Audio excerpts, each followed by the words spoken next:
Hello, this is Symptomsky, and now I want to talk about how our kidneys age. And yes, as we age, our kidneys age as well. Both of our kidneys.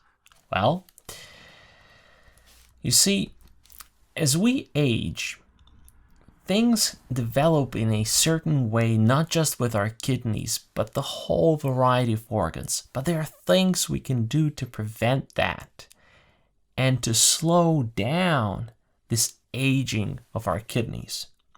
In general, when we talk about aging, so many things change in our body. You see, a human body is not some permanent shape.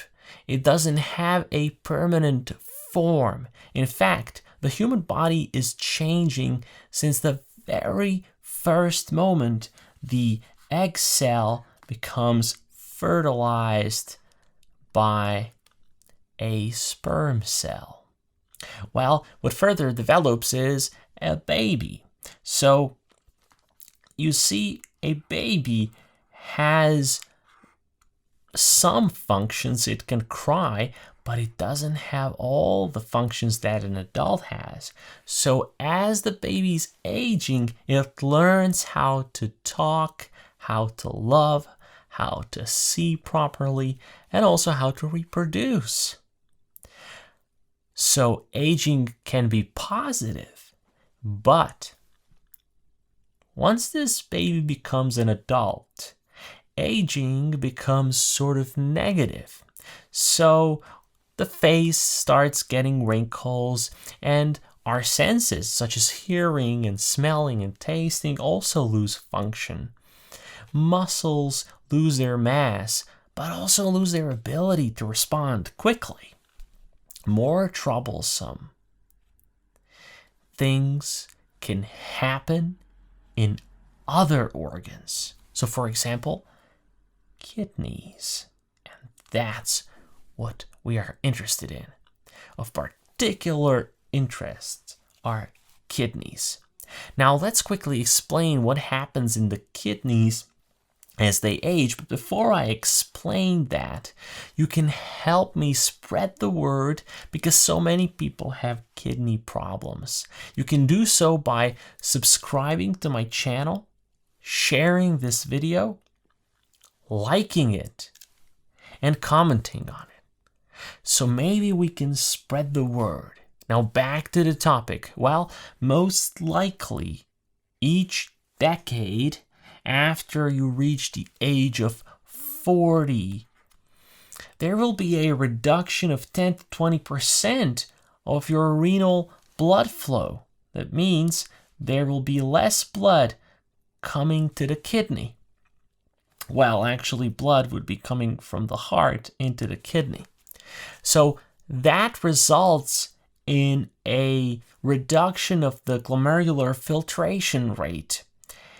What further follows is basically a lack of your kidneys to concentrate urine. So urine is not really concentrated leaving your body, but it's actually very, very watery, right?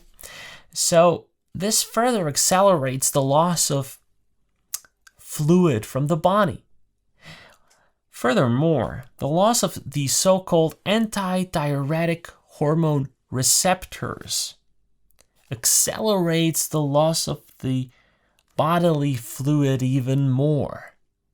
This hormone is made in our pituitary gland, which is basically in our heads. And from there, it acts on the kidney to prevent the loss of water from our bodies. Now, as we age, the kidney loses the receptors for that hormone, and therefore we do lose more water from our body. But that's not everything.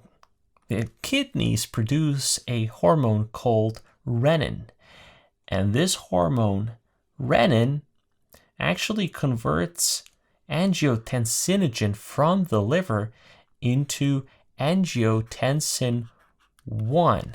Now, angiotensin 1 then gets converted into angiotensin 2, and the angiotensin 2 then goes back and acts on the adrenal gland to actually produce a hormone called aldosterone.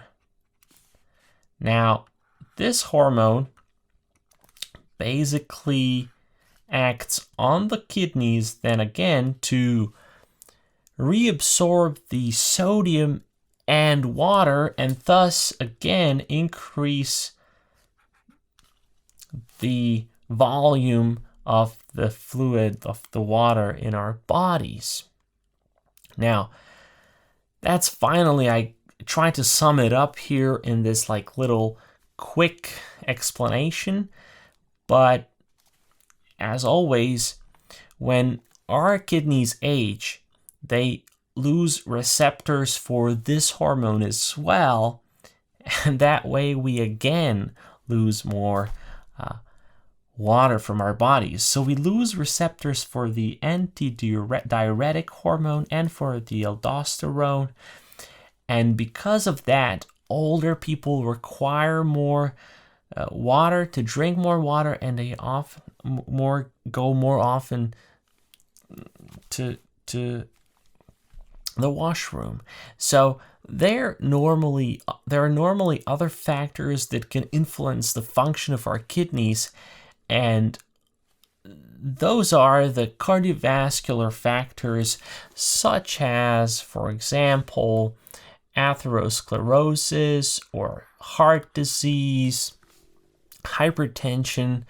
Furthermore, and as always, smoking appears to be a risk factor here as well. I mean, where else doesn't it appear? If you smoke, you do not only damage your lungs, but all those chemicals and toxic substances right away from your lungs, they go into your cardiovascular system, and then they get spread across your organism. I mean, think about it. If you're nervous, you have a cigarette, and then you're feeling awesome. Well, how about this? Why do you feel awesome? Because, of course, it went to your lungs, then it went to your heart, and all these substances, you don't just get what makes you addicted. You get the ash and everything that comes from it, the bad stuff, and it goes all the way into your brain as well. Well, it cannot enter the brain that easily, but it can enter many other organs. Not saying that it doesn't actually enter the brain as well, but there is a barrier between the cardiovascular system, the vessels, basically the endovascular space, and the brain itself. So this barrier tries to prevent some of it, but it doesn't prevent all of it. And of course, metabolic diseases such as obesity. If you're a fat guy and this baby turns out to be a very big guy that eats a lot, well, obesity contributes significantly to the loss of kidney function.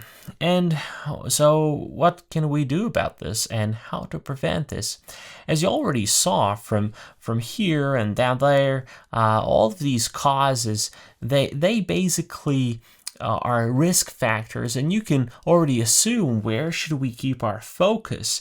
You see, this aging of our kidneys comes along with other risk factors and other diseases. For example, I mentioned the heart diseases. Well, we must approach this problem with all its complexity and actually address all of these risk factors. Of course, there are certain types of food you can avoid, such as protein-rich foods, and you have to avoid salt-rich foods. Also, drinking enough water is incredibly important. So this is what I can quickly tell you what really works, sort of. But concerning these other risk factors, such as smoking, obesity, cardiovascular risk factors, hypertension, heart disease, and so on, more about that on Symptomsky.com. Speaking of symptoms, If you need more help and information with symptoms, then go to our website, Symptomsky.com. There we have good experts and also our so far best artificial intelligence software for symptoms. And if you're a medical student or a doctor, then don't go to Symptomsky.com, go to Anatomsky.com, and there we have software for educating medical students and doctors. And both of you can actually subscribe to this channel for future videos like these.